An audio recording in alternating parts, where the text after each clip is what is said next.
కదా మొత్తం 30,000 శాలరీ. అవునా? అయితే మా అబ్బాయి వచ్చే వారం అమెరికా నుండి వస్తున్నాడు, వాడికి పెళ్లి చూపులు చూపిద్దాం. అమెరికా నుంచా? ఎప్పుడు వస్తున్నాడు అంకుల్? చూసుకొని పెళ్లి చేసుకుని అమెరికా పోదు గాని. ఇక బ్యాగ్ తీసుకో, లోకెళ్ళు. పెద్ద ఎప్పుడు వస్తారు అంకుల్ అని అడుగుతుంది. హలో, నేను మల్లెపూలు తీసుకొని వస్తా. ఎవరికి మల్లెపూలు? నీ ఫోటోకి దండేద్దామని.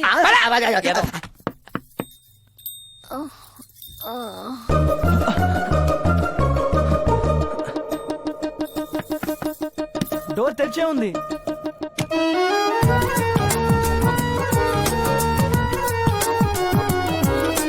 కొంప పెద్దదే. రాజా, ఎవరు పలకరే? అయితే నేను పోతా. నేను బాత్రూమ్ లో ఉన్నాను. ఓ, అయితే నేను రెడీ అవుతా.